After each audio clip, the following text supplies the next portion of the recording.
Acting is not really my cup of tea. Wow, cup of tea, ano yon?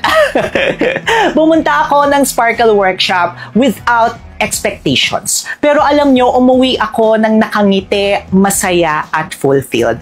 Siguro 4 Cs yung natutunan ko. Wow, may pa 4 Cs tayo dito. Alam nyo, natutunan ko dito yung connection. Na sa eksena, hindi laging ikaw dapat magdadala, dapat marunong kang makinig, marunong kang makipag-usap, may rapport ka, may connection ka with your co-artist.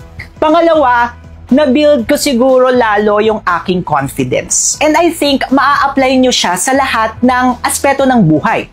Ano man ang iyong ginagawa, content creator, ikaw man ay nasa sales, kailangan mong magaling, kailangan mong maging confident. At dito sa Sparkle Workshop, lalong nabibuild yung confidence nyo with the activities na gagawin nyo. Third one, before you become a good actor, kailangan kilala mo muna ang core mo. Kilala mo muna ang iyong sarili.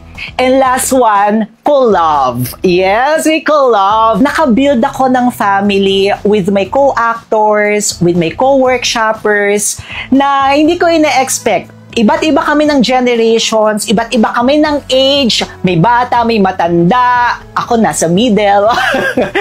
Pero na-build ko yung collaboration and also yung love. Nagkaroon ako ng friends, nagkaroon ako ng family with the Miss Anna and also with the Sparkle Workshops team. Kaya naman nakakatuwa, 4 Cs, and I would recommend this sa lahat ng hindi man ikaw magiging artista, pero kung gusto mo nga ma-build din yung 4 Cs, dito ka na, mag-apply ka sa apply talaga, no? Mag-workshop ka na sa Sparkle!